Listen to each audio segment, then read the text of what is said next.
মালপোয়া তৈরি করছি। 500 লিটার দুধের মধ্যে সুজি, ময়দা, কর্নফ্লাওয়ার ছোটো বাটির মাপের দিয়েছি, আর দিয়েছি চিনি পরিমাণ মতো। গোটা মৌরি দিয়ে ভালো করে এটা গুলে খানিকক্ষণ রেখে দিতে হবে।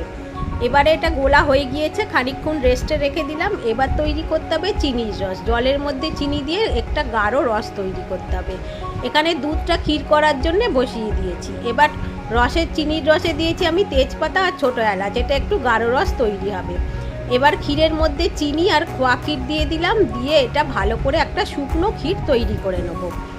এখন প্যানের মধ্যে দিয়েছি সাদা তেল আর ঘি। এবার ছোট ছোট মালপোয়া তৈরি করে নেব সেই ব্যাটারটা থেকে, যেটা তৈরি করেছিলাম। মালপোয়াগুলো ভাজা শুরু করে দিয়েছি আমি। এবার ভাজা হয়ে গেলে এটা চিনির রসের মধ্যে দিয়ে দেবো, যে রসটা তৈরি করেছি।